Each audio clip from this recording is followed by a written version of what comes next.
Yeah, damn, I wish I'd planted that. We're at that part of the show where we each give you a plant that's doing something special in the garden right now. And it could be foliage, it could be flower, it could just be looking amazing. But it's right now. And perhaps you're seeing this in somebody else's garden and thinking, oh, damn, I wish I'd planted that. I need that in my garden right now.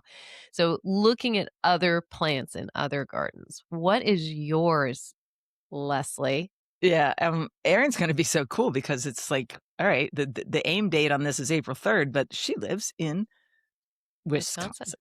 So that's different. All right, mine, I've got the bleeding heart, which is the formerly Dicentra spectabilis, but now it's, let me just get all the syllables going on this, Lamprocapnos spectabilis. And so we're talking about the big So old much bleeding easier. heart. Oh, do you think? Oh, yeah. So much easier. Native to Asia, it zones 3 to 9, and it's in the poppy family, which I didn't know. It actually has that bluish green foliage, which is kind of cool, and it can get hefty. I grew one in Connecticut that I always think of when I think of this plant. I've grown them since.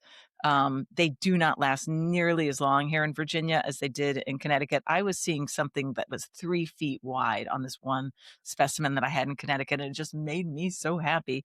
That gray-green foliage and these little hearts dringling down. It's like a fairy tale plant. Kids love it because the flowers really do look like hearts. They don't look good all season, and in fact, it's great to plant it in a sort of a woodland setting. This is a shade plant, or at least partial shade. They get a little crispy if they're in sun or more sun, but they are great for emerging foliage like ferns or even, the hydrangea that hasn't leaved out yet. And you're going to look at that instead of your wooden sticks on the hydrangea.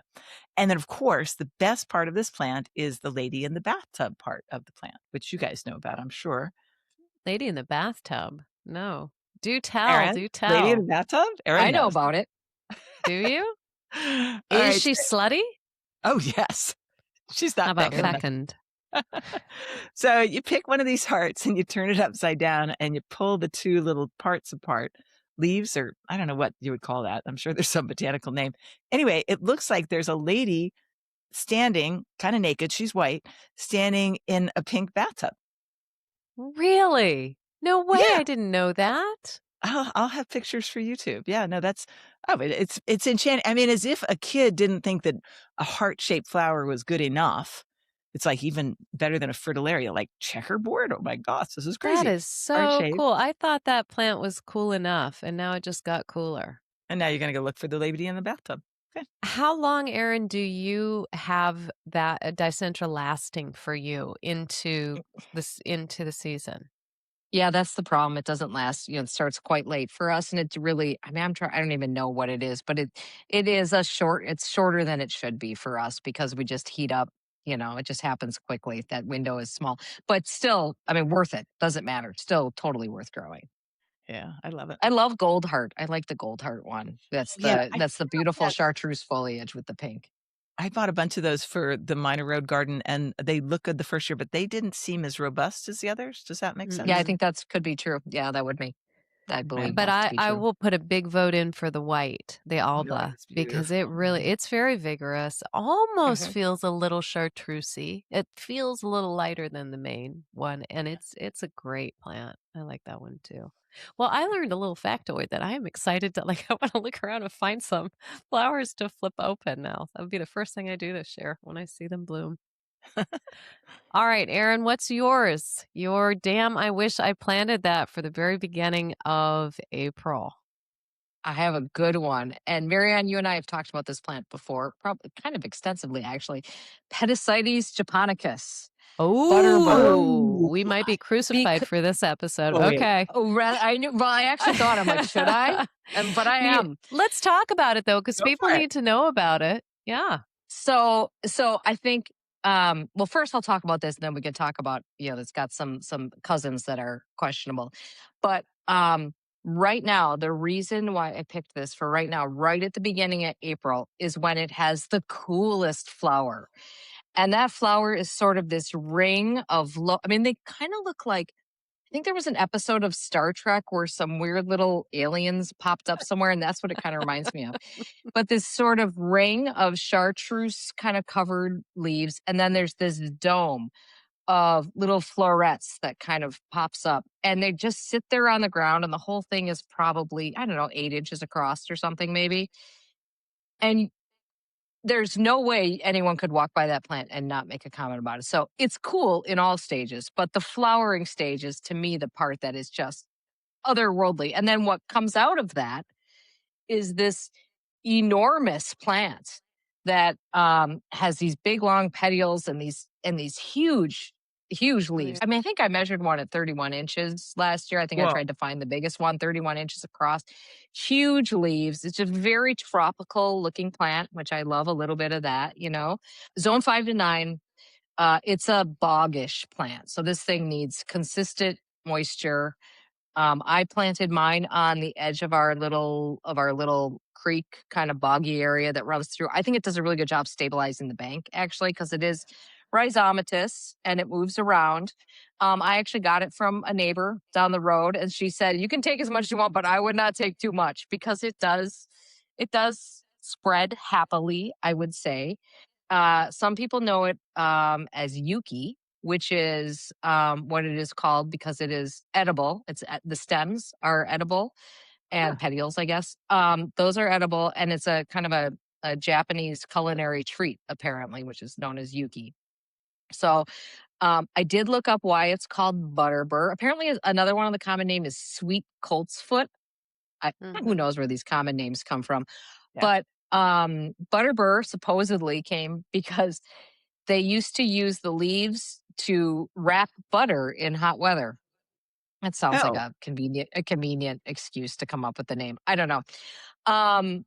So in Wisconsin, we have a close cousin to that. I mean, we have this is everywhere, but I'm bringing up Wisconsin because this is a nasty listed, its cousin is a nasty listed invasive, and that is Petasites hybridus, which apparently the common name for that one is butterfly dock. Again, back to the whole botanical names are better thing. And so that one is a total no-no. It's a plant around here. But japonicus is not listed as invasive or emerging invasive, correct. huh? Correct. That Yes. is so surprising to me, huh? Yeah. Because Now you I grow grow both of them, correct? Yes. Yeah, I do. And one of them I chose, one of them I didn't. Hybridus showed up here on the bank of my stream many years ago. And japonicus I put in, and it's up against the house, so I always know I can mow around it. I know I can keep it contained. Terrific plant. Love those flowers. But a hybridus has a very and actually more beautiful flower in my opinion. Same time of year, it's throwing up a very long cylinder that's pink with that ruff, and the leaves are furrier. But what you said about bank erosion and holding a bank, I well remember when we've had a couple really crazy floods here, one really bad one, and where a lot of the cornice that I had put in to stabilize the bank that were only a year old, to be fair, they washed on down the river. And what held that bank? The Petasites hybridus that had put itself there. Not only that, it's starting to go over the top of multiflora rose, so it's taking out another invasive that is there and making its way there. So it's fascinating to watch. I didn't put it there, and eradicating it is just more than the time that I have, and I'm sure as hell not spraying glyphosate over that and into the water. So it's interesting to watch it, and I did not realize that hybridus was considered more invasive than japonica. Yeah, I can't explain what that's about, but that's the Wisconsin deal. Erin, I have a question. So you grow it by your stream, but is it part of, I don't know your garden well enough, is it part of a formal garden bed, or is it just sort of a stream woodland setting type of thing? It's actually right on the edge of where I sort of stop the planned cultivated gardens and leads into my woods, which I just try to stay as much hands off as I can on that. And it's really nice because it actually is one of those plants that does a really good job of making that transition. Yeah. And the other nice thing is those leaves are so big, it shades out. I mean, obviously there's all sorts of weedy bits. So it really shades out the ground. So I don't have to worry about something else weedy coming in there. I think this year I probably planted it 4 years ago, maybe. And I think this year is probably the first year that I'm going to have to do a little shovel pruning because it's starting to ooch just a little bit into that cultivated bed. The other direction it can go for ages, and it has not gone really up the banks much. It definitely just wants to hang along in that wettest areas, at least in my garden.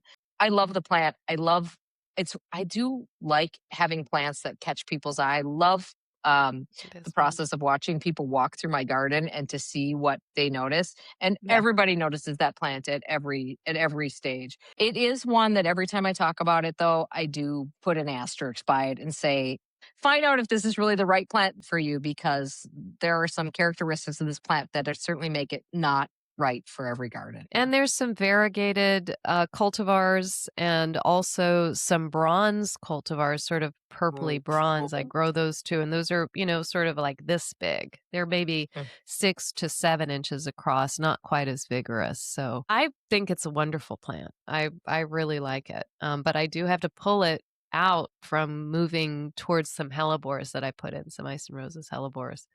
So I was like, oh, no, you don't. I see you blossoms. Very cool blossoms. All right, what All you got, right. Ann? I got Primula veris, the cowslip. It's a very humble, very old primula. I never used to like primroses. I just sort of found them, shall we say, vulgar? Particularly Primula vulgaris. I just sort of, wah, wah. Then I saw Japanese primulas and was sort of, oh, those are graceful and beautiful every time I'd see them, but it was always in the Pacific Northwest or the UK. This would be so gorgeous. And I have seen some here, but I don't have those sort of boggy conditions that they like. But a few years ago, about 3 years ago, I bought some Primula veris, which is the cowslip. It's a yellow primula that's not low to the ground like the primroses that we think of.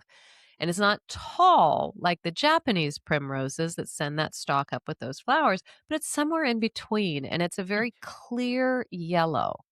And it holds these little stalks up from this mass of foliage this time right now, and it works really well with tulips. We're going to do one more sip with Erin with tulips in just a minute. It works really well with other daffodils and all sorts of different plants. So it's very, very easy to divide. In fact, I just did it a couple weeks ago where I just sort of got the soil. You can see those new crowns that they're harder to divide than a juga with your fingers, but just a little tiny bit of a razor blade in just the right spot, and then they're coming apart. So, and they seed themselves with seeds. So, what's not to love? Also, I think they're like zone 3 to 8. So, Yeah. that's pretty. That's you, me, and a lot of people. So, Primula veris, the cowslip. I think it was named that because I don't know. What do you think?